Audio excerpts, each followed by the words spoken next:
What if Sasuke's final gift to Naruto was his Sharingan, changing the destiny of the Hidden Leaf forever? Today, we explore a world where Naruto inherits the Uchiha's power, and a bond with Sakura begins to grow. Chapter 1: Gifts of Friendship. "You bastard!" screamed Naruto as he knelt over Sasuke's limp body.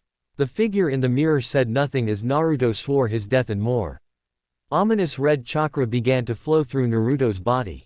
The boy Haku felt the sudden increase of chakra and flung 3 of his needles at the young boy. The 3 needle found birth deep in Naruto's right eye. Naruto screamed out in pain, clutching at his eye. Fighting through his pain, Naruto wrenched the needles free. Blood flowed from his eye and down his face. Haku was a bit taken aback. The boy could still move. He was about to attack again when he felt a great surge of chakra. He gasped and halted his attack. Zabuza was in trouble. He fled the fight, allowing his crystal ice mirror's jutsu to collapse. Completely disregarding his fleeing, Naruto rushed to Sasuke's side. "Sasuke," he said. "Sasuke." The young Uchiha's eyes slowly opened, his newly discovered Sharingan shining bright. "Naruto," he said, "I'm going to die, aren't I?" Naruto shook his head violently. "No, you can't die," he said, pulling Sasuke's head into his arms and lap. "You have to restore the Uchiha clan. You have to kill that guy. I'll help, we can do it together, just don't die." "It's too late, Naruto," stammered Sasuke. "I can't feel my body, I can hardly breathe." He hit my lung. "It's full of blood." "Naruto, I'm so sorry. I was so cruel. I was threatened by your quick growth, but some good came of that. We made each other better. We were good for one another. But now I must leave you. I'm sorry I can't help you anymore. We could have been great friends." Sasuke's Sharingan eyes came into focus, focusing on Naruto's closed right eye.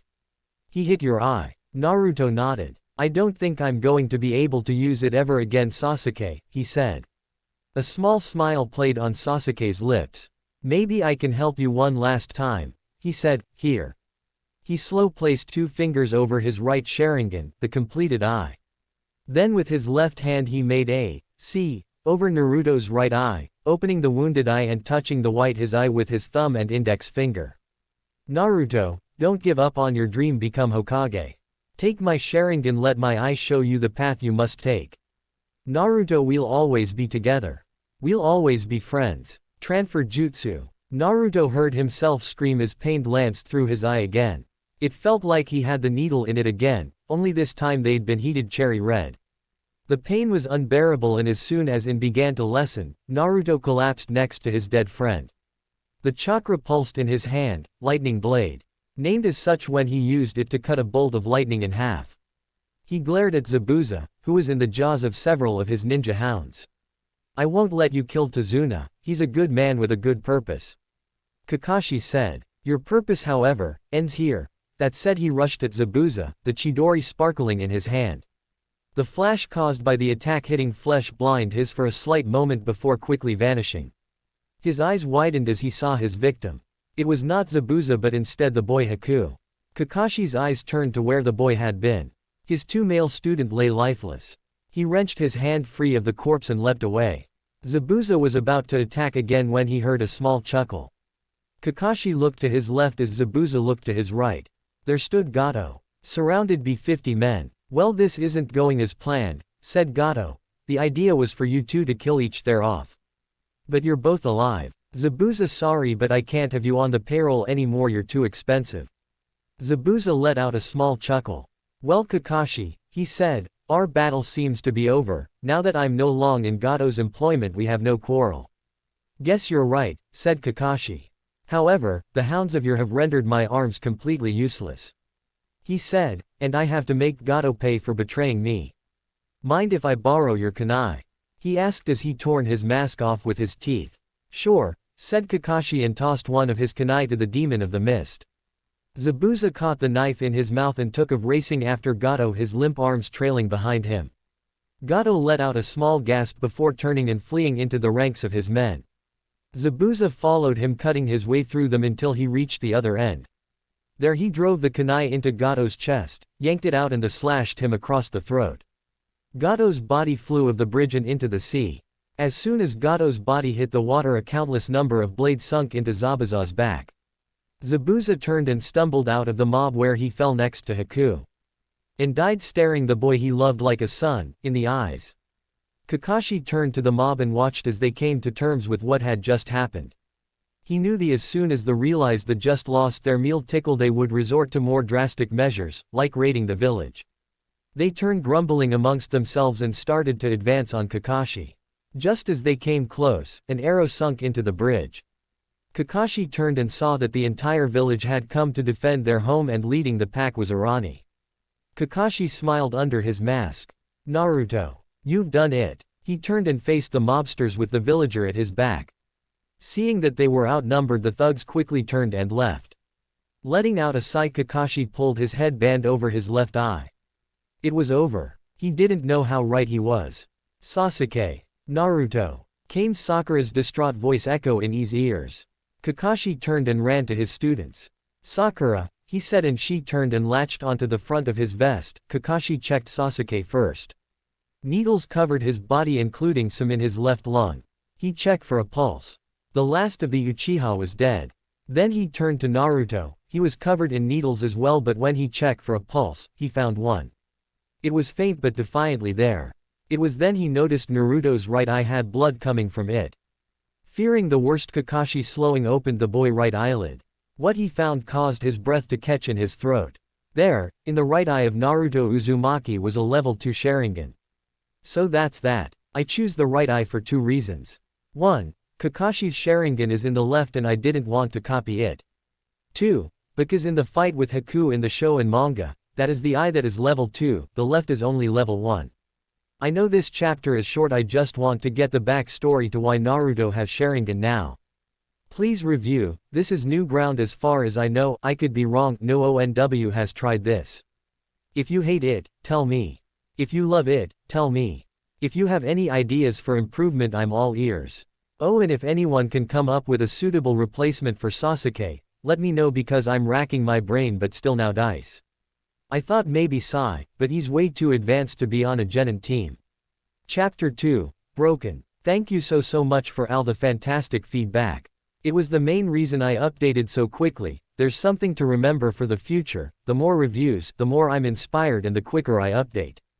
Anyway, enough of the formalities, onto Sharingan Warrior. Chapter 2, Broken. Naruto sat with his knees drawn up to his chest as he stared at a small stone headstone.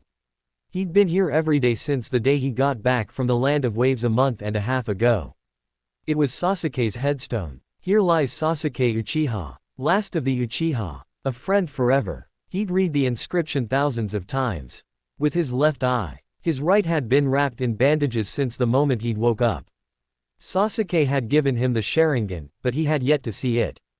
Kakashi insisted he kept it wrapped in a secret. As far as the village knew, Naruto had been severely wounded in the battle against the rogue ninja Zabuza while defending Sasuke after he went down.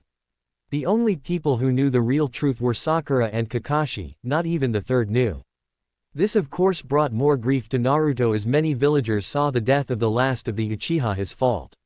He hadn't expected this, he had been getting treated better since making Genin.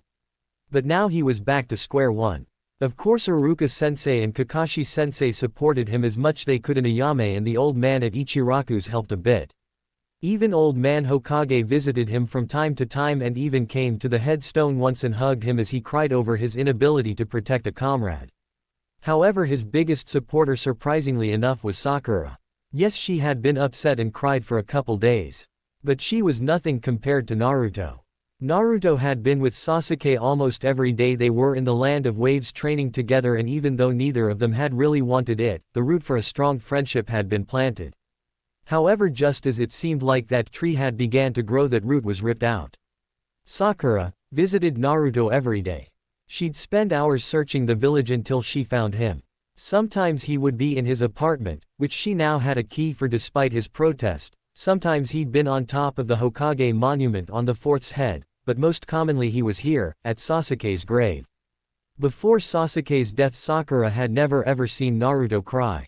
After his death, Naruto cried 2 or 3 times a week. After a while Naruto stood and walked back toward the village. His hands tucked in the pockets of his black pants. After the funeral, Naruto had gotten rid of everything that reminded him of Sasuke. That included his orange jumpsuit, which Sasuke used to tease him about from time to time. Now he wore a simple pair of black pants, black thong-style sandals and a deep blood-red t-shirt. He wasn't wearing his headband, he hadn't wore it since he got back. He hadn't been a mission. He rubbed the bandage covering the right side of his face thinking back to when he'd woken up. Flashback. Naruto hurt all over as he slowly opened his eyes, well one eye really, his other eye was covered in thick bandages. He slowly sat up and reached for the bandages, intent on taking them off. "Don't," came a familiar baritone voice. He turned to see Kakashi sitting in a chair next to him reading his book. "Your eye hasn't completely taken root and won't for the next 2 weeks. Leave the bandages on." Naruto let out a sad sigh and dropped his hands in his lap. A sad look on his face. "Sasuke is dead," said Kakashi. "I know," said Naruto flatly, tears sprung up in his left eye.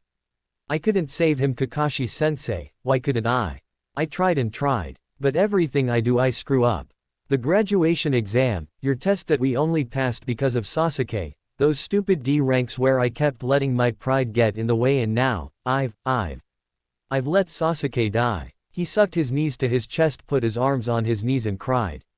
He couldn't remember how long it was for but, he knew it was a while. The whole time Kakashi stayed by him, knowing exactly what he was going through. Pride was the bane of many ninja, Kakashi included. Because of his foolishness and pride, Obito had died an unnecessary death. Now Naruto blamed himself for Sasuke's death. "Naruto," said Kakashi. Naruto looked up at him, his eye red and puffy. "Sasuke's death wasn't your fault. I know you, I've trained you for 6 months, I know you did anything and everything you could to save him. It hurts, believe me when I tell you I know what you're going through.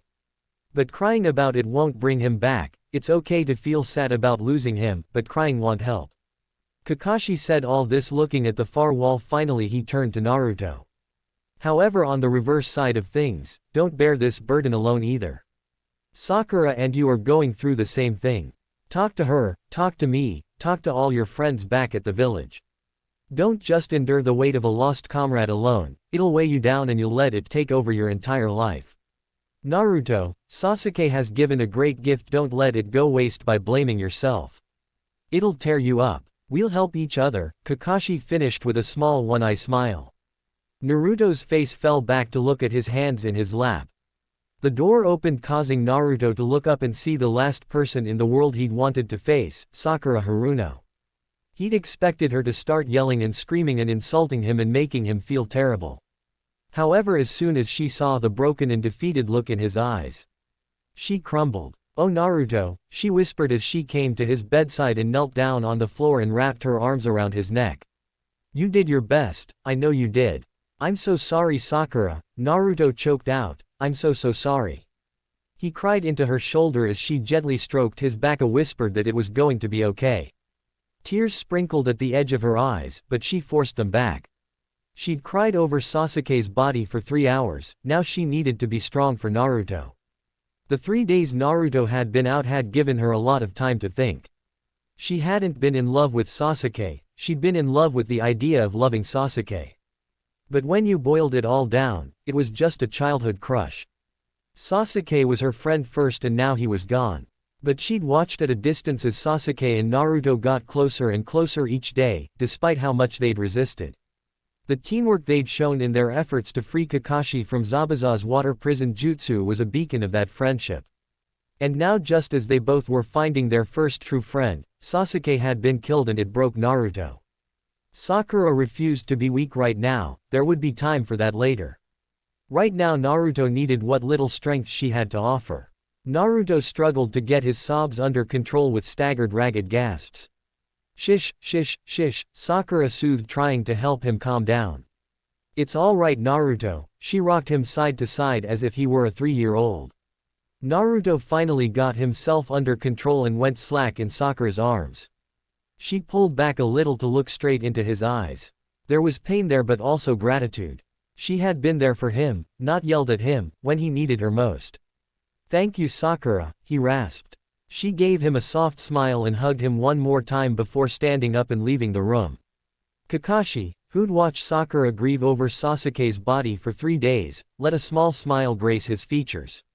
They had come together when they needed each other most. Naruto, stay in bed today, and if you're strong enough tomorrow, we'll send word for an escort back. Naruto nodded his head. Kakashi squeezed his shoulder and left the room. Naruto laid back down and let sleep take him.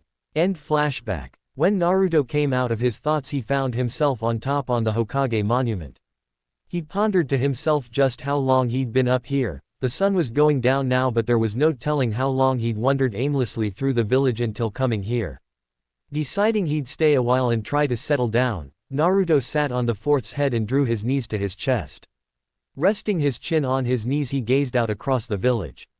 It had changed since Sasuke's death. The villagers were downcast, disheartened. The greatest of their clan was now forever gone, and with them, the Sharingan. He and Kakashi were the only one who still had it. I thought I might find you up here, came a familiar feminine voice. Naruto turned to see Sakura walking towards him. She wasn't dressed in her usual pink dress, instead she wore a white blouse with black pants and her sandals. Her long pink hair was drawn up in a high ponytail and she wore a kind smile on her face, one Naruto had been seeing more and more of every day. Hey Sakura, he said, turning back to face the village. Sakura's smile fell a bit. He'd been like this since they got back from the land of waves. She couldn't really blame him, but she kind of missed the old Naruto, the Naruto who yelled and made outrageous promises, the Naruto who wouldn't take being outdone by anyone, the Naruto whose face would light up when she walked into view. Now he just acknowledged her presence and went back to brooding. She slowly walked to his side and sat on her heels, wrapping her arms around her knees. How long you been up here? She asked him. He shrugged. I dunno, he mumbled, not looking away from village. Sakura's smile fell a bit more. It fell to a full-blown frown when his stomach growled and he didn't do a thing about it. Anyone who knew him would have expected him to jump up a declare he was going to Ichiraku's for some ramen. Now he just stared out into space, his stomach rumbling. Alright, said Sakura, standing back up. Let's get something to eat. My treat. Naruto shrugged again and let Sakura drag him to his feet. He followed her down the mountain, his hand tucked in his pockets. They slowly made their way to the ramen stand ran by old man Ichiraku and Ayame. She sat him down at his favorite stool before sitting down next to him. Well, if it isn't Naruto and Sakura, said the old man. Hey guys, said Ayame. Hey, said Sakura, one plain ramen and one miso ramen with pork. She'd been here enough with Naruto to know what he would want. Naruto had his arms crossed on the counter and his chin resting on his arms. Sakura frowned at him before turning to Ayame, who was leaning across the counter. He's still down, huh? She whispered, looking at Naruto's sulking form. Yeah, he just can't forgive himself for Sasuke's death, Sakura whispered, and to make things worse, 90% of the village blames him too. Ayame, I was there too, but they don't blame me, so was Kakashi-sensei, and they don't blame him. They blame Naruto solely because of what he is, and it's not fair. Sakura could feel tears threatening, and was only able to fight them off because the food was ready and placed in front of them. Naruto simply picked up a pair of chopsticks and started to eat. Sakura watched him emotionless slurp down his noodles. Oh Naruto, she thought before turning to her own ramen and slowly started eating her own ramen. They ate in silence, and as soon as he was done, Naruto stood up and tossed a few bills on the table and left. Sakura picked them up and put them in her back pocket with the intention of returning it to him later. Then she quickly finished her own ramen and reached her wallet. Chuki shook his head. It's on the house, Sakura, he said. You look after him, he needs you. Sakura smiled and nodded her head. Then she jumped down and ran after Naruto. When she caught up with him, she laced an arm through his, an act that would have caused the boy to get very uncomfortable. Now he didn't even look at her. Trying to find a good conversation topic, Sakura looked up at the sky. It was late, the moon was high in the sky and the stars were out. Hey, she said, I'll walk you home. The slightest nod of his head was her only answer. She tightened her grip on his arm and started leading him towards his apartment. Naruto didn't say anything for a long time.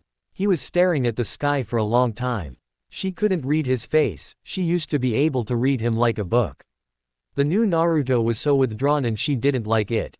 Sakura, I'm alright, he said. They were at his apartment and she knew he was dismissing her. But she wasn't leaving him to brood, not this time. No, you're not Naruto, she said without a moment's hesitation. You sulk all the time, you let other people's words affect you like you never have before.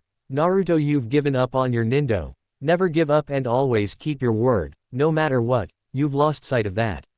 Naruto, that's okay, we all lose sight of things, but it's time you found it again. He stepped into his apartment in an attempt to escape her, but she stopped the door and perused him. She found him standing in his living room, shoulders shaking, he was crying. I couldn't save him, Sakura, it's my fault he's dead, he said, I should have done more, I just couldn't save him. He dropped to his knees, burying his face in his hands. Sakura raced to his side, taking him in her arms. It's not your fault, Naruto, she soothed, it's not, Haku killed him, not you. Oh Naruto, Sasuke knew what being a ninja meant, he took that mission, he fought because he had a goal. Naruto, he wouldn't want you to beat yourself up over this, as hard and cold as Sasuke wasn't, he wouldn't want you to blame yourself. By this point Naruto had his arms around Sakura, hugging her to him like she was his lifeline, the only thing anchoring him to the ground. Sakura pulled back and took his face in both her hands so she could look him right in the eye. Naruto, let him go, she said, put Sasuke to rest, honor him by fulfilling your dream, become Hokage. Naruto's crying slowly reduced to sniffles, then subsided altogether. Here, let's get you to bed, she helped him up and led him to his bedroom. Once they got there, she sat him down on the bed and stood up. You get changed, I'm going to get you something to drink. She turned and left, headed for his small kitchen and went through his cupboards looking for a glass. Once she found one, she filled it with water from the tap and carefully carried it back to his room. She found Naruto laying on his bed in his boxers. Averting her eyes, Sakura pulled the covers over his body and got him to sit up and helped him drink half the glass and set the rest down on his bedside table. Get some sleep, Naruto, she said, I'll see you in the morning. Naruto sagged back down under the covers and rolled onto his side. Good night, Sakura, he said, a hint of the old Naruto in his voice. Sakura could help but smile. Good night, Naruto, she replied before leaving his room. Out in his front room, Sakura located the clock. It read nearly midnight. She lived clear across the village. By the time she got back it would be 1 o'clock, if not later. She stared at his couch for a minute before finally giving into her body's needs and collapsing into its welcoming embrace. Sleep took her quickly. Naruto woke the next morning with a raw throat and a sore face.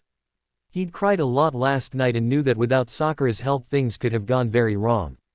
He climbed out of bed and located his pants. After pulling them on, Naruto downed the rest of the water Sakura had left of his bedside table last night and left the room.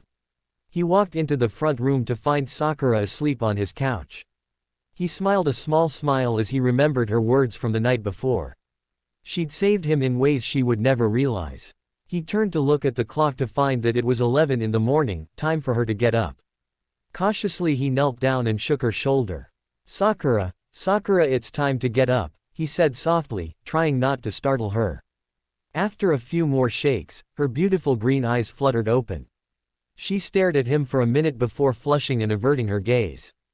Confused, Naruto looked down and saw that he was naked from the waist up. He mumbled an apology before rushing back to his bedroom and pulling on his shirt. He walked back into his front room, rubbing the back of his head. Sakura was still on the couch but now sitting up, smiling fondly at him. Hey, thanks for last night, he said. She shook her head. There's no need to thank me, Naruto, she replied. You needed help and I was more than happy to give it. He nodded in thanks and turned towards the kitchen. You hungry? He asked. Yes, I am, she said, laughing. Well, let's see if we can't find you something for you to eat, he said as he opened his small fridge. After some rummaging around, he produced a tray of bacon. Care for some pancakes and bacon? He asked. Sakura giggled. You can cook? She asked. He shrugged. Kinda, he replied, pulling out the rest of the things he would need. I just assumed all you knew how to cook was instant ramen, she said, getting up off the couch and wrapping the heavy blanket she'd used the night before around her to shield her from the crisp winter morning chill. A ghost of a smile formed on Naruto's face before he shook his head.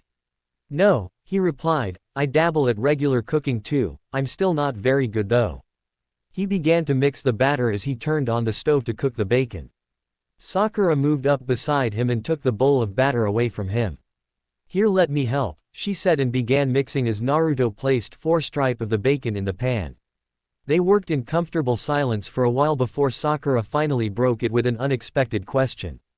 Naruto, why do you keep the Sharingan covered? She asked, not looking up from the pan she was making pancakes in next to him. He took out the last strip of bacon and set it on the plate before turning off the burner and leaning against the counter with his arms crossed. To protect myself, was his answer. What do you mean? She asked, looking at him this time. What would people say if they saw I had Sasuke's Sharingan? What would they do? She didn't need him to elaborate to know exactly what he meant. If people knew Naruto had the Sharingan, they would assume he'd taken it from Sasuke, not received it as a gift. They would call for punishment. It was better this way. Leaving the topic alone for now, Sakura finished the pancakes and took the platter to the table. Naruto joined her with the bacon and they ate in companionable silence. After finishing their meal, Naruto cleared the table and set them in the sink. I should probably get you home, he said. Sakura stopped dead. Home. She hadn't even considered how her parents would be reacting to waking up and finding out she never came back. And even worse, she'd stayed with Naruto, whom her father was less than fond of. She paled. Yeah, good idea, she said quickly, going to put on her sandals. Naruto followed, stepping into his own sandals. They left his house and started navigate through the busy street of the Leaf Village. It was a busy time of year, the winter festival was coming. Street vendors were showing up more and more every day to get ready for the start that weekend. Without really thinking about it, Sakura wrapped her arms around Naruto's right arm to keep from getting separated. Naruto eyed her for a minute before let the ghost smile return to his face. Sakura gave him a small smile in return but couldn't find it in her heart to smile a full smile. It was disheartening to see that Naruto could no longer smile. He used to be so full of life, now he was broken, but Sakura could see that he was healing. The ways he'd acted this morning showed that he was more his old self, and it pleased Sakura. She knew he'd never be the exact same ever again. That was asking too much, but maybe with help he could be more outgoing again. They got to Sakura's house after about an hour of dodging through traffic. Sakura braced herself as she opened the door. This was going to be bad.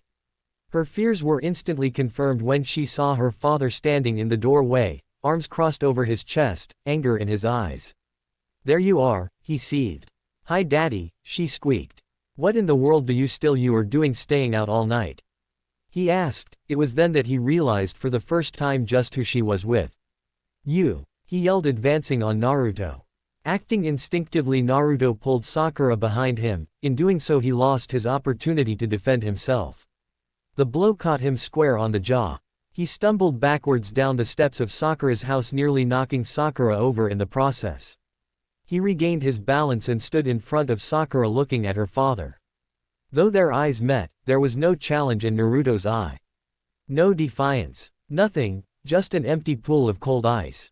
It was unsettling, really. He could have dealt with defiance, or rage, or sorrow, but this empty look that he was getting from the boy made his blood run cold. He'd seen it before, in men who had nothing left to live for. This boy had seen something that broke him. Sakura, get inside, said Mr. Haruno. Sakura's face light up with panic. She couldn't just abandon Naruto, but she could disobey her father either. So with a squeeze on his bicep, Sakura stepped around Naruto and up the stairs to her father. Goodbye Sakura, came Naruto's even voice, void of all emotion. Sakura's face fell. She'd worked for almost 2 days to get Naruto to open up, only to have her father ruin that in less than a minute. Goodbye Naruto, she replied and stepped in the house. Mr. Haruno glared at Naruto a bit longer before going inside the house. Naruto was left standing at the bottom of the stairs alone. After staring at the door for a minute, he turned, stuck his hands in his pockets and left, headed for Sasuke's grave. Sakura rounded on her father the moment he closed the door. Why'd you do that? She demanded, furious with him. He had you out all night, Sakura. Yelled her father. You may be a ninja, but you are still my daughter, and I will not have you out all night with trash like him. He pointed towards the door. Trash, trash, screamed Sakura. Naruto is a lot of things, daddy, but he is not trash.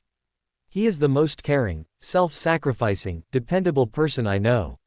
He needed me last night and I was more than happy to be there. I know you saw the look in his eyes. He's dead inside. He watched his best friend killed in cold blood right in front of him. I spent all night and this morning trying to get him to open up, and just when I started making a little bit of progress, you ruined it." Tears were now flowing freely down her face. Her father was rooted to the spot, completely speechless. Once he didn't respond, Sakura turned and fled up the stairs and into her room, where she collapsed on her bed and cried. Downstairs, Takashi Haruno stared after his daughter, feeling like the scum of the earth. Movement caught his attention and he turned to see his wife Aki giving him a look of complete disappointment. "How much did you hear?" he asked. "I heard the whole thing, Takashi," she said. "You've completely destroyed our daughter. That boy is all she has right now, and I could tell just from the small glimpse of him I caught out the window, he isn't doing well." The disappointment dripped off her words. "He needs her." Takashi looked at the floor, hating himself. "Hey Sasuke," Naruto said as he sat down. "I can't stay long, I just wanted to say hey."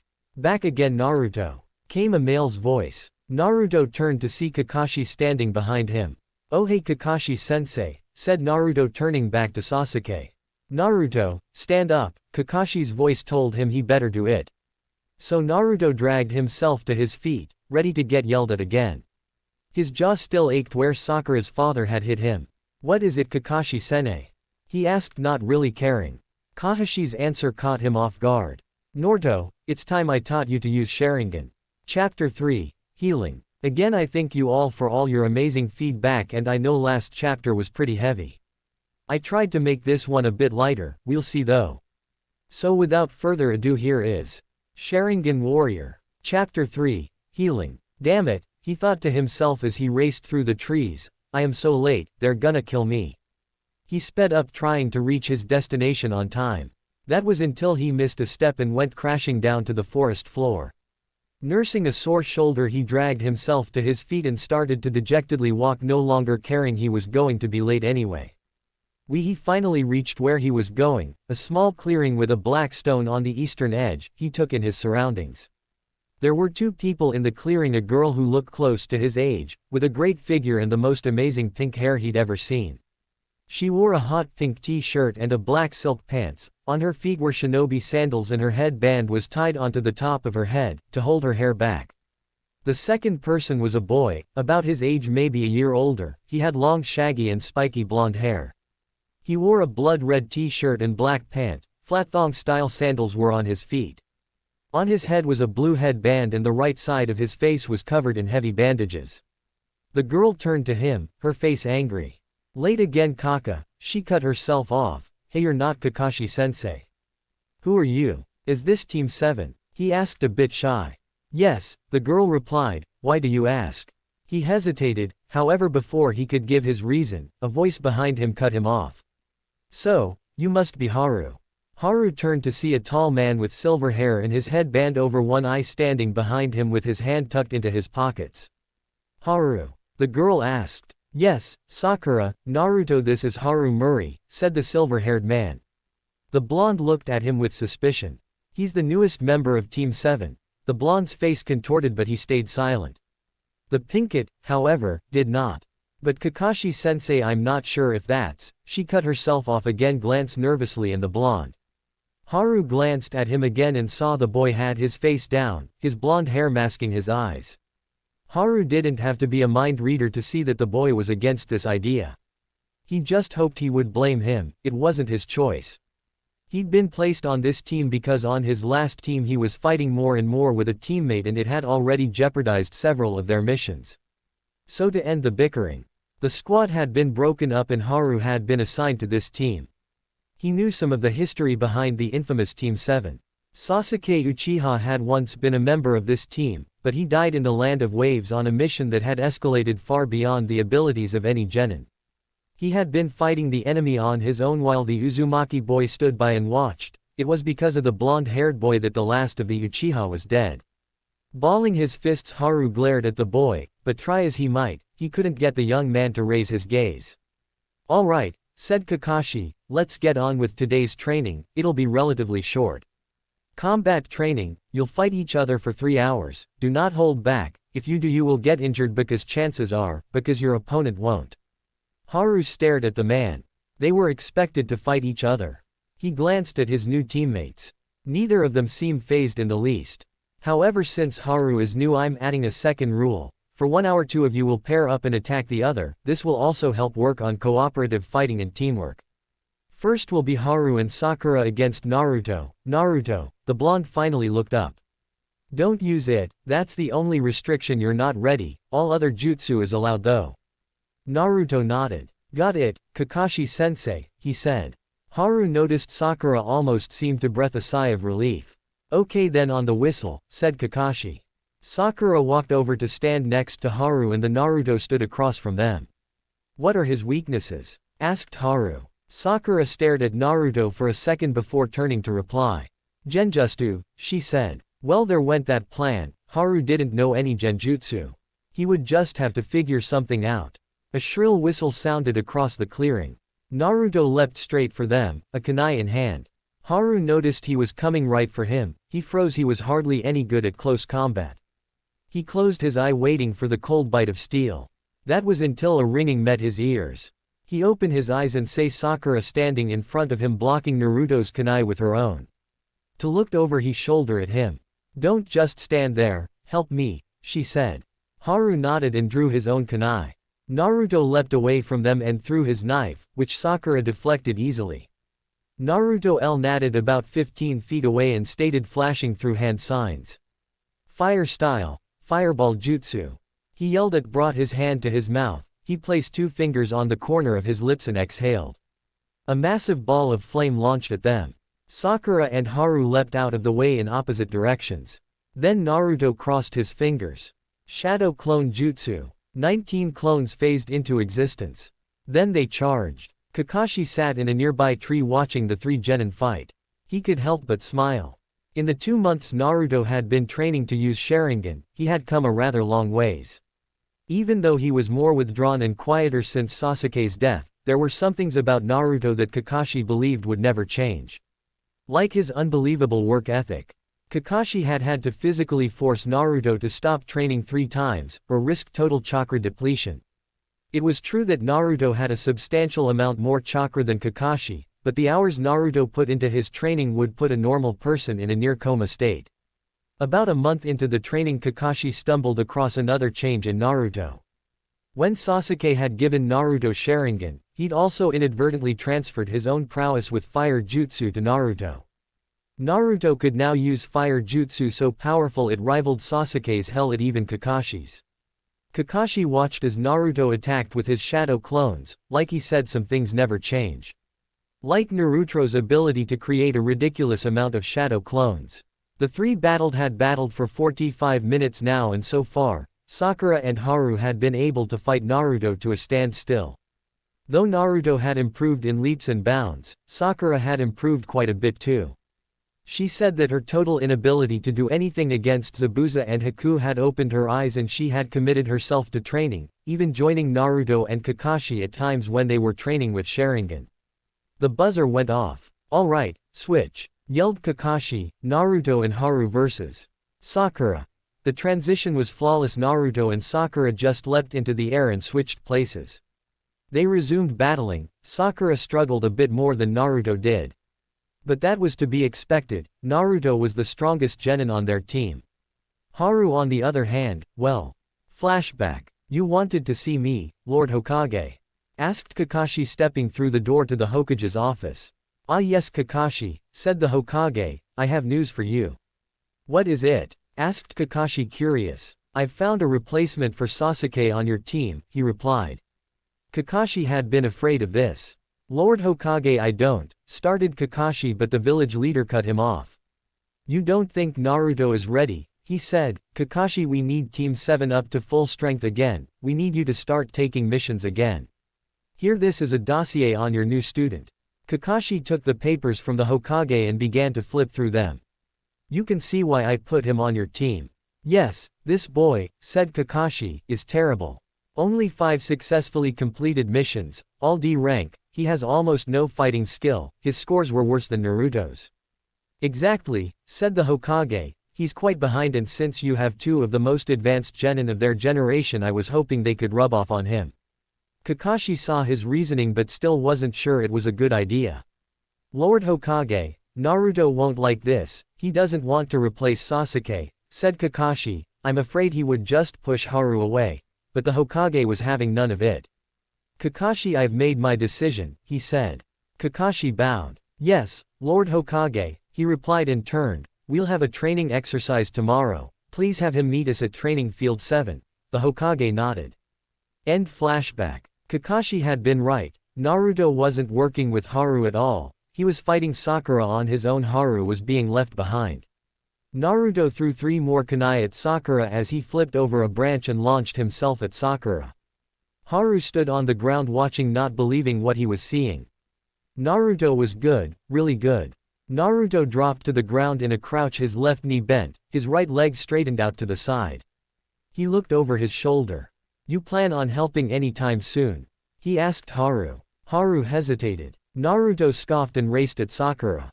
Why'd I even ask? He leapt at Sakura, aiming a kick at her head. She ducked it. He landed behind her. She turned and swung at his head. Naruto leapt backwards, landing on his shoulders and kicked right back to his feet. He threw a roundhouse at her head which she spun under, drawing a kunai. Naruto drew his own kunai and parried the incoming attack. They stood locked like that for a couple seconds before a buzzer sounded. Alright, last switch, said Kakashi from his tree. Sakura and Naruto vs. Haru. Naruto heard Haru gasp. Sakura and Naruto stood side by side before looking at each other and nodding. Naruto threw 3 shuriken. Haru gasped again and leapt to his left. Naruto and Sakura sprinted at him, Naruto leading. Naruto dropped to one knee and delivered a hard straight right to Haru's stomach. Haru doubled over and stumbled backwards several feet. Sakura jumped onto Naruto's shoulder and leapt into the air. She caught Haru in the side of the face with a hard kick. Haru flew another several feet to his right and landed hard on his back. Naruto jumped into the air, spun a couple times and fell straight at Haru, his right leg bent. Haru rolled to his right and avoided the deadly knee which landed only a couple inches from his face. He leapt to his feet.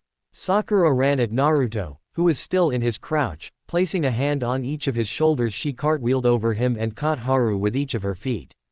Naruto jumped to his feet and rolled across Sakura's back. He brought a right punch down on the top of Haru's head, snapping the young boy's head down, then delivered a left uppercut directly into his face. Haru hit his back hard, his breath rushing from his lungs. He laid on his back looking up at Naruto and Sakura who were standing over him. Neither breathing really hard. That's enough, came Kakashi's voice. We're done for the day, meet at the bridge tomorrow, we have a mission. Naruto didn't say anything as he turned and started to leave. Sakura gave Haru a glance before turning and leaving as well. It didn't go unnoticed by either Kakashi or Haru that neither offered to help him up. Kakashi sighed. Naruto left the training field with his hands in his pockets. He didn't even seem to notice Sakura walking with to him, both her arms wrapped around his upper right arm. He just stared at the ground, putting one foot in front of the other. Sakura frowned. Since that day 2 months ago, Naruto had fallen even deeper into himself. The only time he seemed to open up was when he was training. Whether it was with her or Kakashi, it seemed to help, but the second it ended, he would shut them out again. She knew where he was going without him even telling her. Hey Naruto, she said, once you get done visiting him, come find me. I'll be in the town market, okay? He nodded and continued on his way. Sakura gave him a squeeze on the arm and left him. Naruto kept walking, letting his feet guide him. His mind traveled to the boy they'd trained with. What right did he have to replace Sasuke? He was terrible. Sasuke was 100 times better. He and Sakura hadn't even been going all that hard, but almost everything they threw at him found its mark. Did Kakashi really think they could go on a mission with him? He reminded him of himself, his old pathetic self who hadn't been able to protect Sasuke. It made him so angry. He looked around and realized he was standing at Sasuke's headstone. Hey man, he said, squatting down and brushing off the few leaves that covered it. Sorry I'm late, I had to train with Kakashi-sensei and Sakura. You always talk to yourself? Asked a voice behind him. He turned. What are you doing here? Naruto asked the visitor. It was none other than Shikamaru Nara. Shikamaru shrugged. Came to pay my respects, responded Shikamaru. My team's be gone for a while and I thought I'd come say hey. He walked up and stood next to Naruto who had stood up by this point. How long you been here? Naruto shrugged. Not long, he said, but I can't stay long either. I have to meet Sakura, Shikamaru nodded. Well, it was great seeing you again, Naruto, Shikamaru said. Naruto nodded and turned to leave. He tucked his hands in his pockets and hunched his shoulders. After walking for a good 10 minutes, he's the village market. Was a wide area in the middle of town full of stall vendors and street shops. Naruto scanned the area for Sakura's distinct pink hair. He found her standing at one of the stalls, next to a girl with blonde hair. Ino. Naruto turned to walk away, but Sakura must have turned around because she called out to him. Naruto, there you are, she called. He turned to see her racing towards him. Ino held back her mouth a firm line. Naruto knew what was going on. In the past 4 months he'd been back, Ino had tried extremely hard not to listen to the rumors that said Naruto had let Sasuke die. She tried so hard not to blame him. She slowly walked over to Sakura and Naruto. Hey Sakura, I'll see you later, okay? She said, and without looking at him she added, nice seeing you, Naruto. And like that she was gone. Sakura let out a small sigh as she wrapped her arms around Naruto's. She did it quite often now, neither really knew why, but it was comfortable. Sakura figured she did it to protect Naruto, give him something else to focus on than the harsh words and cruel whispers that always surrounded him every time he went out. They walked through the market for a while, Sakura stopping occasionally to look at something at a stall or admire an item at a street shop. Naruto never said anything, he just walked with her, stood by her and watched over her. A silent escort. As the night wound down, Naruto decided it was probably time he got her home. She agreed and together they walked to her house. It was a good 30-minute walk. As they walked, Sakura couldn't help but look up at Naruto's calm, stoic face. He was actually quite handsome, and Sakura knew that if she hadn't been so obsessed over Sasuke when he was alive, she probably would have been quite attracted to Naruto while they were in the academy. Though part of her was glad she wasn't back then, because she knew if she had had a silly school girl with a crush like she had been with Sasuke, she wouldn't have been able to put her ridiculous behavior aside and help him like she was now. Smiling to herself, she looked back down at the ground, slightly tightening her grip. Naruto glanced at her from the corner of his eye before turning his gaze back forwards. In time they reached her house. Naruto walked her up the stairs and stood at the doorway as she reached for the doorknob. But just before she could grab it, the door opened and none other than Takashi Haruno stood there waiting. Naruto went a couple of steps down, not want to get into a confrontation with since his last one, he'd been able to avoid the man, but now they were standing face to face. Naruto, he said. All Naruto could do was just blink. The man had never used his name, no one really did. Takashi looked at the sky. It's kinda cold tonight, care for a cup of tea before you head home? Naruto and Sakura both looked at Mr. Haruno like he'd gone crazy. Come on in, the man said and disappeared inside the house. Naruto and Sakura shared a confused look but went inside anyway. They found Takashi and Aki in the kitchen talking in low whispers, however as soon as they say them enter, the husband and wife fell silent. Takashi turned to the stove where he was heating up water, while Aki turned to Naruto. Why don't you come sit down, Naruto? She asked with a kind smile in her face. Naruto let her lead him to the couch in the living room while Sakura stayed in the kitchen with her dad. Okay daddy, she said, what's going on? Takashi looked confused. What do you mean, Sakura? He asked in return. The last time you saw Naruto you punched him in the face, she said, her hands on her hips. Now you're inviting him in for tea. Sakura, her dad said, not looking up. You don't know this, but I've been watching him for a while. I hurt him and I feel terrible for it. I'm trying to make amends for what I did. Sakura was silent for a long time. You promise, daddy? She asked, because Naruto doesn't need people messing with him right now, he's bad enough as it is. I promise, Sakura, he replied, a bit taken aback at how protective his daughter was of the boy. Sakura seemed to accept that and moved to help him finish with the tea. Once they had 4 steaming cups of tea, they left the kitchen and went into the living room where Sakura found a very uncomfortable Naruto sitting on the couch playing with the hem of his t-shirt, a nervous habit of his. She handed him his tea and sat down close next to him, their hips almost touching. So Naruto, I meant to ask you, why do you wear those bandages? Asked Takashi, genuinely curious. All the Harunos saw the boy stiffen. I'm sorry, I didn't mean to make you uncomfortable. Naruto shook his head. It's all right, he said, but didn't provide an answer. The four drank their tea in relative silence. Naruto would shift every now and then, trying his best not to be rude, but he couldn't help but feel like he was being examined by Sakura's father. He would take nervous glances at Sakura, but she would just smile at him. After they finished their tea, Naruto stood up to take his leave. Quietly thanking them for the tea, he made his way for the door, stepping into his sandals. Sakura walked with him, and as he opened the door she put a hand on his shoulder to get his attention. He turned to look at her. She was smiling, a small smile, but a genuine smile. Then she stood on her toes and gave him a small kiss on the cheek. A small smile ghosted his own mouth, and her turned and left the house. Naruto leaned against the railing of the bridge, his arms and ankles crossed.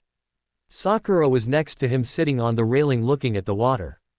Their newest member Haru was across from them, cross-legged on the bridge. "Is Kakashi-sensei always this late?"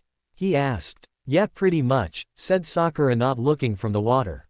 Naruto nodded in agreement, not looking at him. Haru let out a sigh, looking back down at his lap. He'd been trying all morning to connect with his team. The beating he'd took the day before showed just how far behind he really was. They had worked completely together, all without saying a single word to one another. He sighed again. Naruto was watching Haru from under his bangs. He watched as he took out a kunai and a whetstone and started to sharpen it. He snatched his hand back and stuck his thumb in his mouth. He'd cut himself. The boy was terrible. When he had first arrived today, Naruto had had every intention of telling him he wasn't wanted and to go away. But something had held him back. He had been the same way once. Flashback. "But there are three of us, that's what you said," yelled Naruto from where he was tied to a post. "We're all on this squad and we're all in it together," said Sasuke, his look of defiance ever present. End flashback. A small smile played on his lips. "Dead for half a year," thought Naruto, "and still showing me up." Naruto had been tied to a post and his team had been told not to feed him. Yet Sasuke knew they would need to work as a team, and if Naruto was hungry it would hurt the team. The same was true here. Haru was weak and behind, that hurt the team. He had to do something. He straightened and walked over to the boy and knelt down in front of him. Haru looked at him curiously. Naruto picked up his abandoned kunai and whetstone. "Here," he said, "when you're sharpening a kunai, hold the whetstone like this." He showed him the proper grip, that way you don't have to worry about cutting yourself. Haru stared at him. "Don't look at me, try it." Haru took the kunai and whetstone from Naruto and gripped it that he had showed him and started to sharpen the blade. He smiled as he continued. Sakura couldn't help but smile as she watched over her shoulder. Naruto was opening up. It was so nice to see him open up to someone besides her. Last night she'd laid on her bed for hours thinking about the small kiss she had given him. It had taken a lot of courage on her part, but that small gesture of the caring she had for him had seemed to help him a little bit. This morning when they had met at the bridge, he had given her a small smile. She was brought out of her musing by Kakashi walking on the bridge. "Hey," he said. Sakura let out a sigh. "You're late again, Kakashi-sensei," she said. "Sorry about a black cat crossed my path so I had to take the long way," he said. Sakura shook her head. Did he even realize he used the same 4 excuses over and over? "I'm sure you did," she said, not feeling like arguing and ruining her good mood. "Well, let's get going," said Kakashi, turning towards the Hokage tower. Haru put his kunai and whetstone away and made to get up, yet he saw a hand palm up being held out to him. He followed the arm and saw Naruto looking down at him. With a small grin, Haru took his hand and let him pull him to his feet. Sakura had to smile again. Naruto was getting there, true wasn't there yet. But it's a long road to a healed heart and Sakura would be there for him, every step of the way. And that's a wrap. Kinda short, I know. I hope I didn't disappoint. More about Naruto's newfound fire abilities will be in the next few chapters. A little side note, I almost didn't have Naruto use Shadow Clone anymore, but I just couldn't bring myself to do it. Also, I've got a poll posted and I really need you guys to look at it. It's pretty important and will have larger effects down the road. Chapter 4, Teamwork. Ahaha, yeah, so this is really late. I have good reasons though. First and foremost is my fiancée was in town and I spent last week with her. Sorry, but writing kinda takes a back seat to my girl. Secondly, my computer has been acting kinda weird, so it was hit or miss there for a while. And lastly, I don't know if you figured this out, but when I first started this story I didn't know a whole lot about Naruto. I started this story about 10 minutes after I got so frustrated about wondering how Kakashi got Sharingan that I went on YouTube and looked it up. Since then I realized that my knowledge base to write this was nowhere near large enough, and that I needed to be fair to you, the readers, and the Naruto Empire. So I spent most time between my last update and now, studying up on Naruto. I now own every single episode released in America and am of Später 516 of the manga series. Anyway, enough of my boring and lame excuses, on to Sharingan Warrior. Chapter 4, Teamwork. Naruto let out a long sigh as he sat on one of the 3 pillars in Training Field 7. They'd been here for 3 hours waiting for Kakashi. This was getting a little ridiculous. Naruto had even gone to Sasuke's grave early so he would be on time. It was supposed to be really important and Kakashi was late, again. Naruto put his elbows on his knees and his chin on top of his interlaced fingers. His gaze fell Haru where he laid on the ground a few paces away. He had his fingers interlaced behind his head and his legs crossed at the ankles. They'd come a long way in the month they'd been together. Naruto and Sakura had been trying to integrate Haru into the team. Flashback. Naruto and the rest of Team 7 walked next to the large caravan they had been charged to protect. Naruto and Haru on one side, Sakura and Kakashi on the other. They were in charge of escorting it to the capital from the land of tea. The caravans had been being attacked by bandits lately and they were in need of escorts. Naruto walked with his hand in his pocket staring at the ground. He'd come a long way since watching Sasuke die.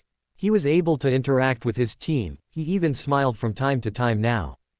But he still visited Sasuke every day. He didn't think a day would go by for the rest of life that he wouldn't. He just couldn't let his teammate go. Sasuke had always been there, even in their academy days Naruto was always striving to surpass Sasuke. Then when they were put on the same team, Naruto was both angry and relieved. Angry because it would give Sasuke even more chances to show him up, but he was relieved as well because he had a strongest person in their age to measure himself against. Now he had no one. He'd been using Kakashi but it was hard to see your own growth when going up against a Junin as a genin, the gap was just too large. Naruto was brought out of his brooding when he caught a glimmer to his left. In an instant a kunai was in his hand, he deflected the knives that were thrown at him. Sounds of metal striking metal on the other side of the caravan told him that Kakashi had ran into a similar problem. Naruto watched as 3 bandits stepped out of the shadows of the trees katana in hand. Naruto glanced at Haru and saw he also had a kunai in his hand was trembling. "Haru," he said, causing the boy to look at him, "we can do this together, just stay with me and watch each other's back, got it?" Haru gave him a quick nod and looked back at the enemy. Naruto switched his one-eyed gaze back at their attackers. In a flash he threw the kunai at the men. It found a home in one of their shoulders. Then Naruto ran at him in a low stance, Haru hot on his heels. Naruto hit a baseball slide and slid through the man's legs before leaping to his feet and racing at the man behind him. He heard a gurgle and knew Haru had done his job. Naruto pulled the 2 kunai of his hips and ran straight at the second man. He blocked the katana strike with the kunai in his right hand and turning his back on the man he plunged the kunai in his left hand into the man's left side. The man's eyes bulged as Naruto turned to face him, yanking the kunai out and dragging the kunai that hand blocked the katana across both the man's jugular veins. He fell to the ground, bubbles of blood bursting from the slash in his throat as he struggled for breath. It would end soon. If he didn't bleed out from the wound across his neck, he would die drowning on his own blood as it slowly filled his punctured lung. Naruto turned to look at the last man and saw Haru had already engaged him. He was holding his own, but Haru's strength was not close combat. Naruto ran at them throwing a kunai, which the man only avoided because he leapt out of the way of Haru's attack, otherwise it would have sank into the side of his head. Naruto continued to run at the man as he turned his back on his. It was clear he was completely unaware of Naruto's presence. Naruto closed the gap swiftly and buried the blade into the man's back, severing his spine. Haru took advantage of the man's surprise and plunged his own kunai in their opponent's heart. Naruto pushed the man to the ground, pulling his blade free. He turned to Haru and gave him a small nod of approval and turned back to the caravan, only stopping to wipe his blade clean on one of the enemy's shirts. End flashback. That had been one of their first missions together, and their team's teamwork had been getting better and better with every mission. After their last mission yesterday, which had been a simple delivery run to a neighboring village that had taken a grand total of 6 hours, Kakashi told them to meet at Training Field 7. And now he was late. Naruto let out another sigh, causing Sakura to look up at him from where she was sitting right below him, reading a scroll on Genjutsu that she had gotten from Kurenai. "What's wrong, Naruto?" she asked, a curious look on her face. "You've been sighing an awful lot." "It's Kakashi-sensei," said Naruto. "I just wish he could be on time for once." Sakura nodded her head in agreement. "Why do you think he's late all the time anyway?" asked Haru from his spot in the middle of the field. "Who knows," said Naruto. "He's done it since we've known him, and he's not showing any signs of stopping. Guess we'll just have to deal with it." As if on cue, Kakashi casually walked into the field waving and greeting. "You're late," they all chorused, not loudly, Naruto merely mumbling. Kakashi let out a small laugh, nervously rubbing the back of his head. After regaining his composure, Kakashi addressed them as a team. "I've actually called you all to discuss an important matter. The Chunin exams are approaching and I've nominated the three of you." Three genin stared at him for a minute. "Wait, what kind of exam?" asked Haru, knowing if he had to fight, he would be hard-pressed to win. "I'm not allowed to disclose the details," said Kakashi. Then he took out 3 sheets of paper and handed them to his students. "These are the applications, file them out and meet at the academy tomorrow if you wish to participate." With that he left the 3 young ninja. Naruto stared at the paper for a minute before jumping to the ground. He was entering, it would be a good opportunity for him to test his skills. He walked out of the clearing, heading for the main square of the village, his teammate flanking him. As they walked, they stumbled across a male-female pair of ninja they didn't recognize. The male was in a black jumpsuit wearing a ridiculous cat-eared hood, makeup, and had something wrapped in bandages on his back. The female wore a simple dress with a large battle fan strapped to her back. The male had a child by the collar holding the boy off the ground. Naruto recognized the boy, Konohamaru. The look on the mystery ninja's face did spell good news for Konohamaru. Naruto decided it would be best to intervene.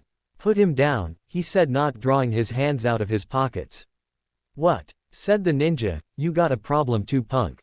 "I do," said Naruto. "I have a problem with you harassing the people of my village." He glanced at the boy's forehead. "Sand ninja.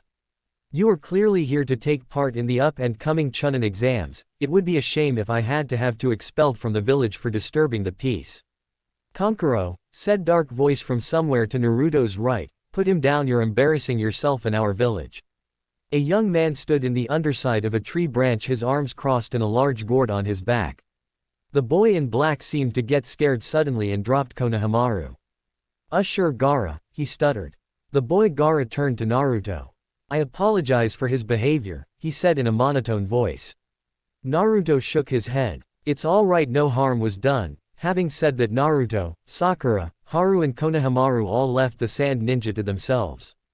As they walked, Naruto thought about the boy named Gaara. There was something about him, something strangely familiar. Deciding that he was reading too much into it, Naruto decided to just banish the thought. He had an exam to focus on and he couldn't afford distractions right now. Oh. Naruto stood outside the academy, his hands in his pockets. He had arrived 30 minutes early to ensure he wouldn't miss his chance. After waiting about 10 minutes, the rest of his team showed up. They handed the applications to the 2 Chunin sitting at a booth outside. "Head upstairs, 3rd floor, room 305, one of them said. Naruto nodded, and then, with his team flanking him on either side, he entered the academy. He walked up the stairs and to the 3rd floor, where he found and entered room 305. The room was packed, and in the front stood the rest of the rookie 9. Naruto walked over and stood next to them, his hands still deep in his pockets. "Hey Naruto," said Choji as he approached. Naruto inclined his head in greeting and stared out amongst the rest of the ninja. There were genin from all over the land, grass, sand, rain. There were even 3 ninja with music notes on their headbands. Naruto locked eyes with one of them, a man who had most of his face covered in bandages. They stared at each other for a minute. Sakura glanced nervously at Naruto and then looked at Haru, who was watching Naruto. Then surprisingly, the man with the music note on his forehead broke the eye contact. A ghost of a smile crossed Naruto's face as he glanced at the rest of the rookies. Some of them were looking at him with stunned looks. Naruto gave them questioning looks before turning to look at the examiner that just entered the room. "All right, you scum," said Ibiki, "everyone take a number from the box the examiner is passing around, then take your assigned seating." Naruto drew number 19D. He walked up to row 19 and sat in the 4th seat. To his left was a grass ninja and to his right was Hinata. They passed out the tests. "You have 1 hour," said the examiner, "no cheating, if you are caught 3 times your entire team will fail. Begin." Naruto flipped over his paper and saw a 9-question test. The 10th question will be given with 10 minutes left. Naruto stared at it for a minute. "Great, all the skills I've picked up and I still suck at taking tests," he thought. He sat in his chair trying to think of a way to figure this out. There was no way he could answer any of the questions, they were just way over his head. He was gonna have to cheat, but how? Flashback. Kakashi and Zabuza stood on the water, eyeing each other. Both men stared, flashing through hand signs, Kakashi copying Zabuza flawlessly. They both used the water-style jutsu, throwing Naruto around. Then Zabuza stared, making random movements. Kakashi moved flawlessly with him, mimicking every movement the demon of the mist made. End flashback. 10 months ago Naruto would have slapped himself in the forehead. Now he was more reserved. He started subtlety scanning the room for potential candidates. Through a sheer stroke of luck the man right in front of him was writing like a man possessed. Pretending to scratch the right side of his face, Naruto slightly pulled down the bandage over his right eye. He had been training for the last 6 months with Kakashi in using Sharingan. It was time to put that training to at least some use. For the first time since the death of Sasuke, the right eye of Naruto Uzumaki opened. Sakura scanned the test, and glanced at Naruto, who was staring blankly at his test. This was bad, though his battle prowess and jutsu skills had increased by leaps and bounds since Sasuke's death. But his intellectual and deductive reasoning skills hadn't improved at all. She wasn't going to have a problem and Haru should be okay. Though he wasn't a very good fighter, Haru was actually quite smart. Sakura watched Naruto be still for a long time before finally moving. He scratched the bandaged side of his face, then stared writing. Her fears laid to rest for the time being, Sakura turned to her own test. "I hit a gold mine with this guy," thought Naruto as he copied the answer for the 5th question. In a matter of 20 minutes Naruto had the entire test filled out and finished. They had 5 minutes until the 10th question was released. Naruto pulled the bandage back over the Sharingan to conserve his chakra and sat back in his seat with his arms crossed. People around him were starting to finish. As he glanced around he realized that there was a significant fewer number of people. He'd been so focused on copying the man's movements he hadn't noticed people being removed.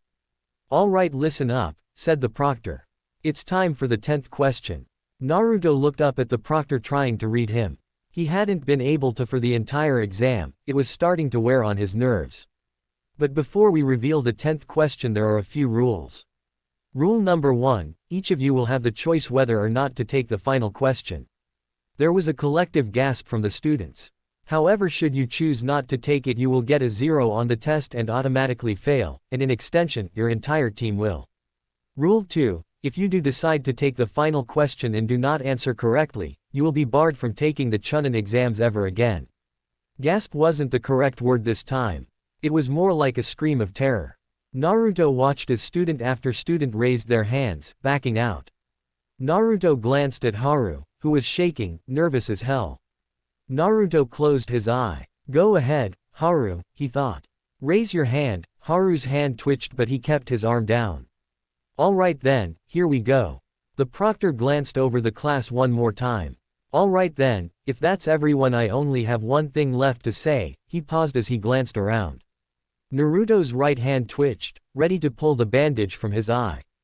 "Congratulations on passing the first exam." Naruto almost fell out of his chair, the guy next to him actually did. "Hold on," yelled Sakura, jumping to her feet. "What do you mean? Where's the 10th question?" "There is no 10th question, not a written one at least," he smiled. "In fact your answer to stay was the correct answer." Naruto crossed his arms and slumped in his seat. "Unbelievable," he said, smirking and shaking his head. "Then what was the point of the other 9 questions?" demanded a blonde-haired girl wearing a sand headband around her neck. Were they completely pointless? Not all, said Ibiki. In truth they served a very important task. They were to test your ability to gather intel under the most dire of circumstances. Naruto could only shake his head. As I'm sure you realize, the questions were far too advanced for any genin to answer. The test was designed to encourage cheating. In fact, it practically demanded it. However, you had to have someone to copy off of. So I had two chunin who already knew the answers sit in with you. Naruto watched as the boy he'd been copying raised his hand. Okay, but what was the point of the 10th question? Asked the blonde girl. The 10th question was the whole point of the exam. You had two choices, neither one very pleasant. You could either choose not to take it and whole team would fail, or you could take it or run the risk of losing your chance to ever be chunin. It was a no-win situation. But with your choices to take it, you have shown your ability to put the mission before yourself. The first exam is over. See through deception, said Naruto, shaking his head. Then the widow to his left shattered. A sort of ball flew in through the window. Two kunai with ropes tied to them embedded themselves in the ceiling. A woman with purple hair and a tan coat stood in front of the newly erected curtain. All right, boys and girls, you ready for the second test? She yelled. Good. Then follow me. No one moved. Okay, stuttered Naruto with a raised eyebrow. You're early, came Ibiki's voice from behind the curtain. Again, she faltered. Then Ibiki stepped around the curtain and the two shared word in whispers that Naruto didn't catch. All right, meet me tomorrow at the 44th Battle Training Zone at 8 o'clock tomorrow morning, the woman said. Dismissed. Naruto stood up from his seat and exited the room, his hands tucked in his pockets. He walked down to the ground floor and exited the building, headed for home. His teammates soon joined him. Hey Naruto, said Haru walking up on his right, how many questions did you answer? I could only get 5. Naruto smiled. I got them all, said Naruto. Sakura gave him a weird look before a look of understanding crossed her face. Gave her a faint smile before looking forward again and continuing on his journey home. I'll see you guys tomorrow, said Haru and leapt off. Would you like me to walk you home? Asked Naruto looking back at Sakura.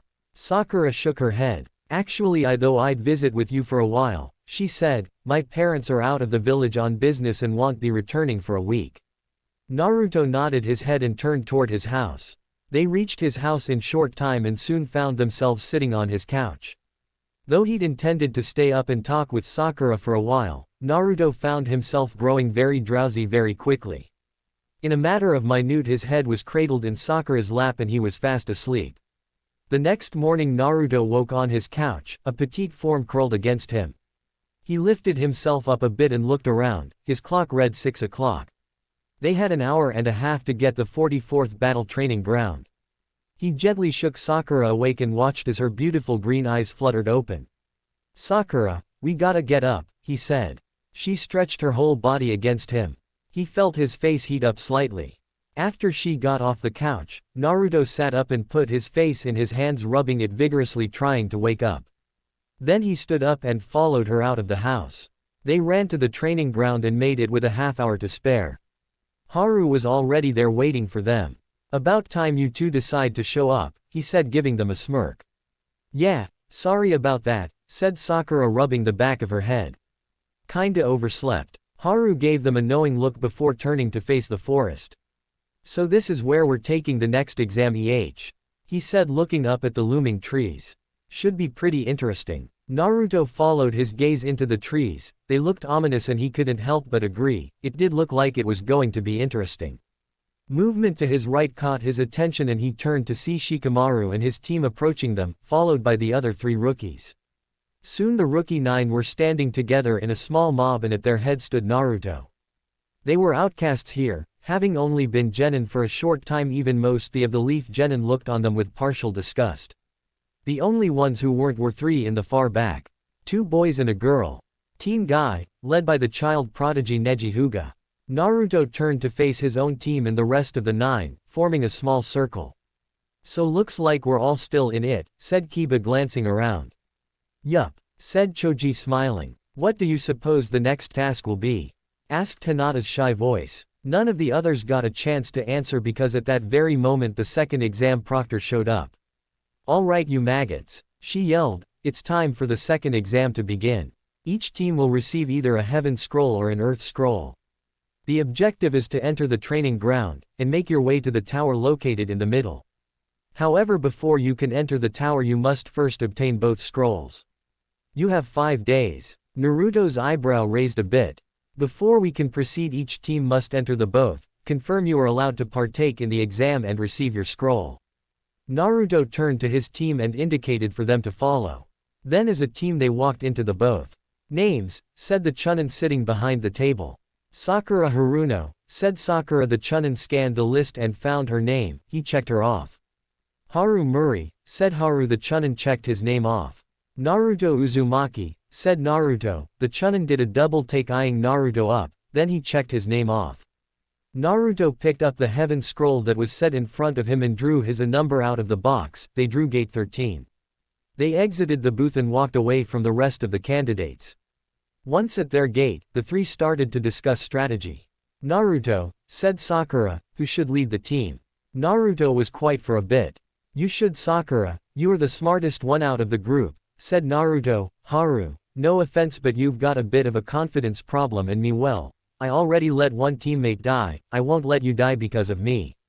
Sakura frowned. She and Haru both believed Naruto was the best for this, but it seemed that he didn't trust himself with the well-being of his teammates. Yes, she was smart, but she wasn't a leader, she didn't have the natural ability, it wasn't in her makeup. Naruto, however, was. He knew how to inspire people, it came as natural as breathing to him, but it seemed that he had yet to overcome his fear of being responsible for another teammate's death. So she reluctantly agreed to lead them. But she knew that if any fighting started, Naruto would take over, he wouldn't even realize it but he would, and she'd follow his every order.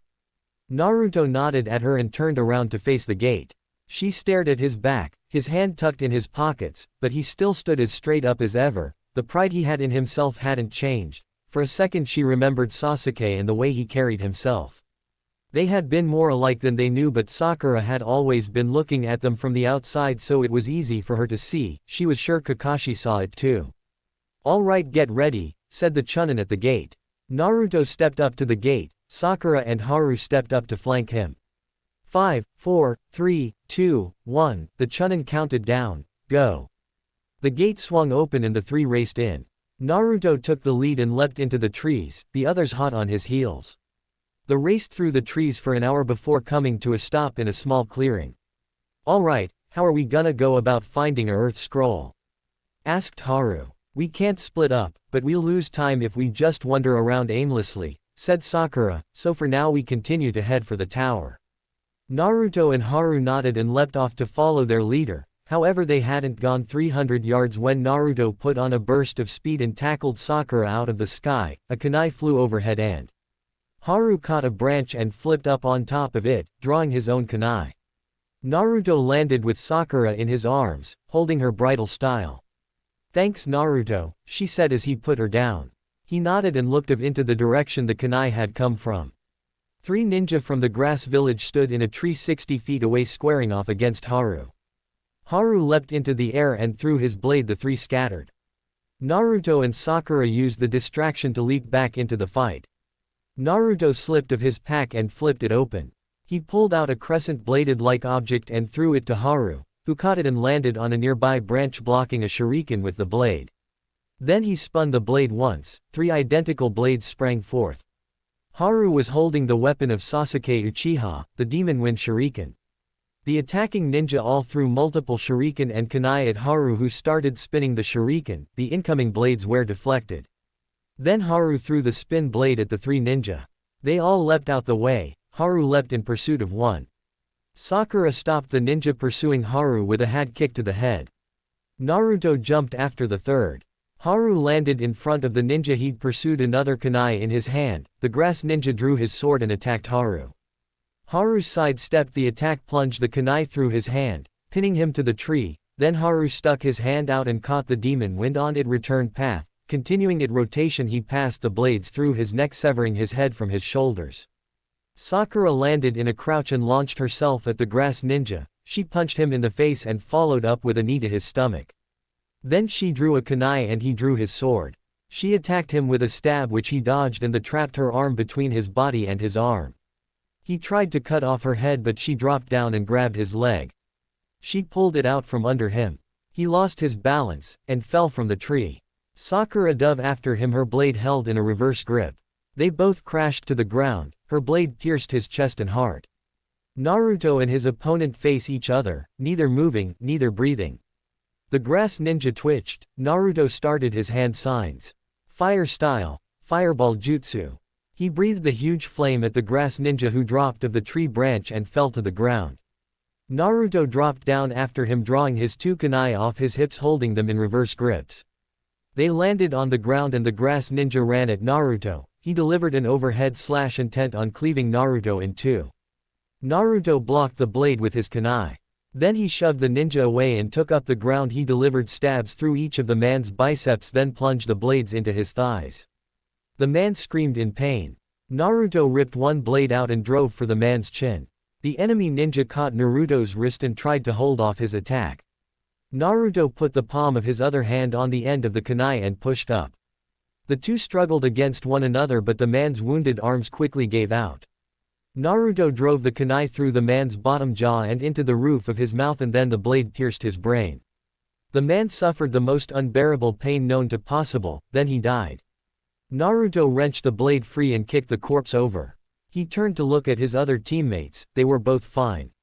Haru had the demon wind in his hand and was in the process of wiping it clean. The other two enemies were dead. Haru collapsed the demon wind and tried to hand it back to Naruto.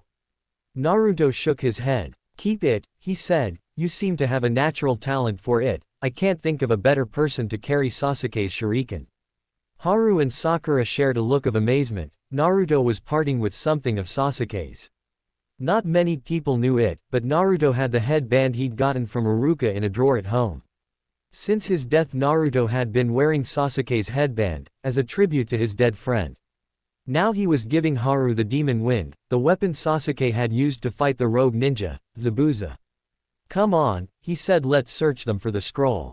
They searched the bodies for a couple minutes before Haru found it on the man he'd killed. "It's a heaven scroll," he said. He tossed it into the bushes. Naruto and Sakura converged on him. "It's getting late," said Sakura, "let's find somewhere to campo for the night." The other two nodded and they began to search. After looking for half an hour, they found a deep cave that had a natural bend in it, which meant they could make a fire. Heartened a bit, they head inside and started to erect a camp. Sakura set up the tent, while Haru and Naruto collected firewood. In no time at all they had a small fire going, and were eating some rations that Haru had had. Naruto volunteered for the first watch, and while the others slept he sat at the mouth of the cave. His thoughts, as they always did, drifted to the time he'd spent with Sasuke. The tree climbing, their fight with Zabuza, the demon brothers, everything. It had been annoying to see Sasuke outclass him at every turn, but at the same time it had inspired him to try even harder. The bond of friendship and brotherhood that had been forming between them was like something he'd never felt before. But then his thoughts drifted to Haru. They were growing closer. He'd meant what he'd said about the demon wind. He'd wanted Haru to keep it. Haru would never replace Sasuke. Haru knew this, Naruto knew it, Sakura knew it. But Haru had earned his own spot on Team 7, they were now a four-man squad. The spirit of Sasuke is the guardian angel, always looking over them and guiding, showing Naruto the path to the title of Hokage, just like he'd said. It was that line of thinking that caused Naruto to remember his other startling discovery. Flashback. "Come on Naruto," said Kakashi, "just relax and watch my hands." Naruto took in a deep breath and opened his right eye, watching Kakashi. Fire style, fireball jutsu. Kakashi let the huge ball of fire fly into the air. "Now follow me this time," he said. Naruto cleared his mind and let his instincts take over, just like Kakashi had instructed. Fire style, fireball jutsu. They said as one. Naruto's was as big as Kakashi's, causing the Junin to gasp. "Amazing," he said. "What?" asked Naruto. It would seem that not only did Sasuke give you Sharingan, but the Uchiha's unparalleled control of fire jutsu as well. The Nine Tails seems to have adapted your body to use Sasuke's DNA. Naruto let out a gasp. "What does that mean?" he asked, suddenly slightly afraid. "Don't worry, you're still you," said Kakashi, "you just have a little bit of Uchiha blood in you know." End flashback. Since then Naruto had been improving on his fire jutsu, and he was getting quite good at it. He was working on a few others that he had yet to perfect. All in all, his skill in ninjutsu was improving, and that to very good taijutsu, and you had yourself a pretty good ninja. He wanted to learn genjutsu, and Kakashi said he would be able to learn a little as he got better with Sharingan, but he wasn't a genjutsu type, so the genjutsu he could learn would be very limited. A few hours later Haru relieved Naruto so he could get some sleep as well. Naruto walked deeper into the cave and entered the tent to find Sakura sleeping comfortably in her bedroll. Naruto slipped into his, which was to her right, and laid on his back with his hands crossed under his head. Sakura rolled over and curled up against him, resting her head on his chest. Naruto, focusing on her presence, slowly drifted off. When he awoke again, Sakura's warm body was gone. He sat up and looked around the tent. Sakura was gone, but Haru was there, sleeping with his back to Naruto. Naruto brushed the top of his bedroll off his legs and left the tent. Once outside he stretched and made his way to the tent entrance. Sakura was sitting there on watch. She turned to look at him as he approached. "What time is it?" he asked her. "Almost dawn," she replied. "We should probably get moving." Naruto nodded and went back into the tent, where he woke up Haru, and together they collapsed the tent and put it back in Sakura's pack. Naruto carried her pack out to her as he threw his own across his back. Haru's pack seemed to have vanished. "Haru, where's your pack?" asked Naruto. "Don't have it anymore," answered Haru. "I didn't have anything else in it, so I made it into this." He held up and sort of carrier, and Naruto saw that the demon wind was in it, the ring sticking out the top for quick access. "Ah, I see," said Naruto, impressed. "Well, we better get moving." They leapt into the trees. Little did they know that they were being followed. Oh. Dosu, Kin, and Zaku watched their targets leap into the air and off into the trees. Lord Orochimaru had said to target them, to test their might. He had something planned for the village and waited to see how well the genin in the village were being trained. Kakashi's Team 7 had the most promising candidates in the year batch of rookies, so they were the targets. They'd been watching them all night, trying to see if they could find a weakness to exploit, but so far they had found nothing. So they would trail them, and wait for the right moment to strike. Naruto, Sakura, and Haru had been on the move all day and were nearing the tower. They were currently taking a break by a river. Naruto knelt on its bank, washing his face in the cool stream, when he felt the hair on the back of his neck stand up. He searched his surroundings for danger but couldn't find any. Thinking that maybe it was just fatigue, he decided to let it go for the time being. He returned to his teammates, who were currently trying to devise a way to obtain an earth scroll. It was then that Naruto saw them. Sitting in a tree 50 yards behind them were the enemy ninja. Careful as to not give away that he was aware of their presence, he walked to his teammates and knelt down next to them. "We're being watched," he whispered. "Don't react," but there are 3 enemy ninja 50 yards directly behind Haru. The other continued to act as if he had said nothing, but where they were drawing a map of the surrounding area, they both drew check marks, indicating that they understood. The attack would have been fatal, had the 3 not already been aware it was coming. The lead man, a man wrapped almost completely in bandages, landed where they were drawing their map. The 3-leaf ninja dove towards the river and rolled to their feet, weapons in hand. Naruto had his 2 kunai, Haru wielded the demon wind, and Sakura had a kunai in her hand. "So," said the mummy man, "you were aware of our presence all this time." "What if we were?" countered Haru. The mummy man was joined by 2 others, a man with spiky hair and a lean woman. All 3 wore headbands with musical notes on them. "I'm curious," said the mummy, "what kind of scroll do you carry?" "You see, we carry this earth scroll." He held up the earth scroll. Their reactions gave them away. "Ah, so you need this earth scroll to go with the heaven scroll you carry. How about a deal? We both lay our scrolls on the ground, and then we fight. Whoever wins, get to take both scrolls with them." Naruto wanted to accept. An earth scroll had fell right into their laps, but if the man was revealing what kind of scroll he had, it could only mean that he was confident in his and his teammates' chances of winning. But they really didn't have any choice. "I'll take your deal," said Naruto, and pulled the heaven scroll out of his pack. He set it on the ground next to the mummy man's scroll and leapt back to his team. "Okay, guys," he said, "any ideas?"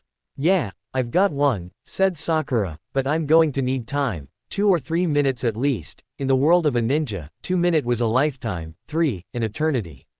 Naruto nodded. All right Haru, and I will keep them busy, said Naruto. Haru nodded in agreement and started to spin the demon wind. Sakura leapt back a ways and started making hand signs. Naruto sheathed his 2 knives and started his hand signs. Too late, yelled the spiky-haired man. He held up his hands and a wall of air rushed at Naruto. Naruto finished just in time. Fire style. Great fireball jutsu. He launched a mass of flames at the wall of air. They clashed and the shock wave caused everyone to shield their face, all but Sakura, who was too far back. When Naruto and his opponents recovered, they all noticed Haru was gone. Naruto feared the worst, however his fears were quickly put to rest when he saw a loud yell.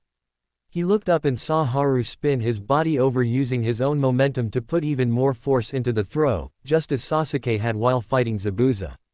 The demon wind flew at the ninja with blinding speed, but the mummy man pulled up his sleeve and revealed a strange-looked gauntlet with holes in it. He blocked the large shuriken with it. Haru caught it as it flew back at him.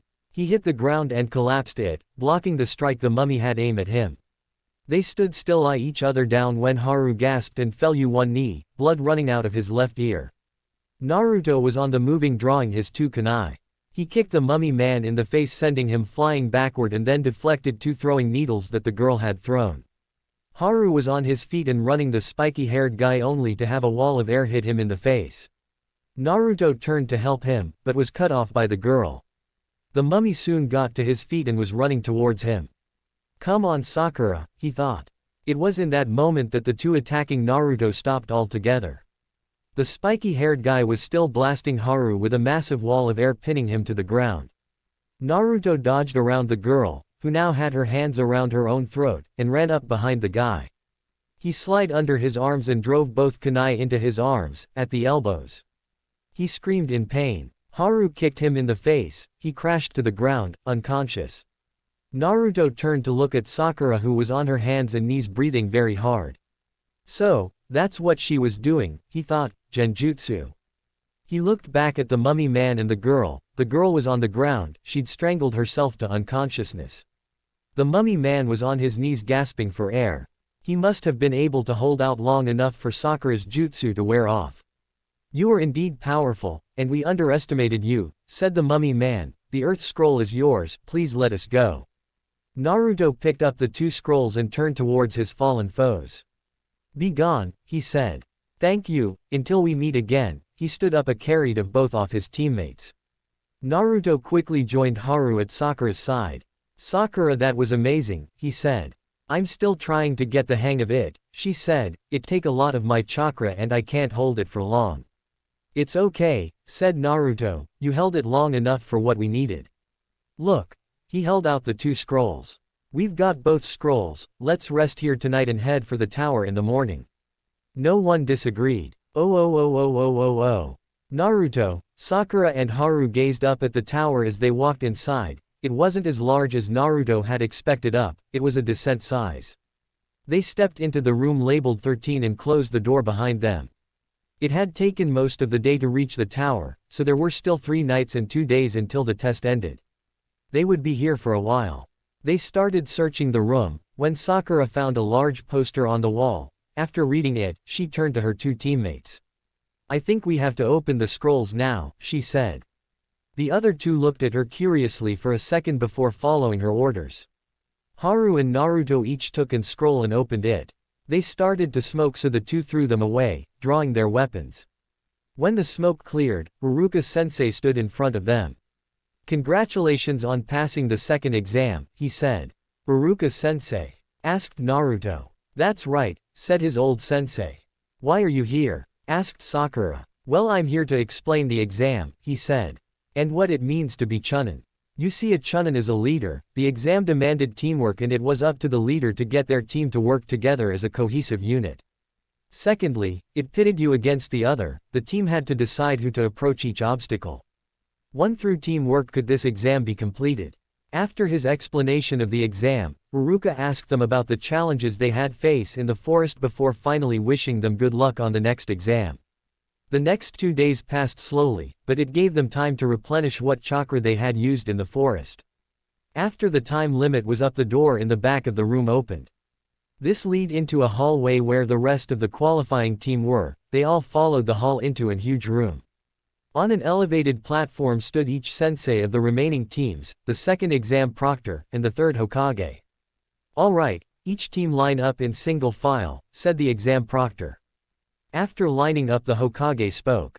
"First off, I'd like to congratulate each and every one of you on reaching the third exam," he said. As he spoke, Naruto glanced around. Shikamaru and his team made it, Kiba and the others too. The team from the Sand Village, and the Sound team that had fought Naruto and his team. And 2 other Leaf teams, one was Team Guy and the other had no one that Naruto recognized. Each person looked rather strange, and silver-haired man with glasses was in the front. "Now, the Hokage, it's time to," he was interrupted by another Leaf ninja dropping from the roof. "Lord Hokage," he said, as proctor for the third exam, Hayate Gecko wished to address them. "Very well," said the Hokage. Hayate turned to them. "Hello everyone," he said, "before we can begin the third exam we have to have a set of preliminary bouts." "What the hell for?" demanded Kiba. "Frankly speaking," said the proctor, "we didn't expect this many of you to make it, we must thin down your numbers. Before we do, however, is there any among you who wish to end it here?" The man in glasses raised his hand. "All right, you got me, I'm out," he said. "Kabuto Yakshi," said the second exam proctor. "Very well," said Hayate, "if that is it, then the prelims begin right now." A screen high in the wall began to randomly go through names. It ended on Haru and one of the Leaf ninja dressed in purple. The other went up to the catwalks on either end of the room. Only Haru and his opponent remained. It was time for the third exams to begin. Oh. And that's that. Again, I apologize for this ridiculously late update. I hope the amount of story and plot I put into this chapter makes up for it a little. And for those of you who are wondering, no, I will not be following the canon. The Chunin exams are as far as it's going. As you can see, I've already started to deviate. Since it is now 4 a.m. here in San Diego, I'm going to wait until I wake up to start the next chapter, but I will try to keep pumping out chapters every week or so, maybe sooner depending on how motivated I am to write. Reviews. That was part 1 of What If Sasuke Gave His Sharingan to Naruto Before He Died. Should Naruto awaken the Mangekyo Sharingan in part 2? Let me know your thoughts in the comments, and don't forget to like, share, and subscribe to Fox Fan Fiction for more Naruto What Ifs.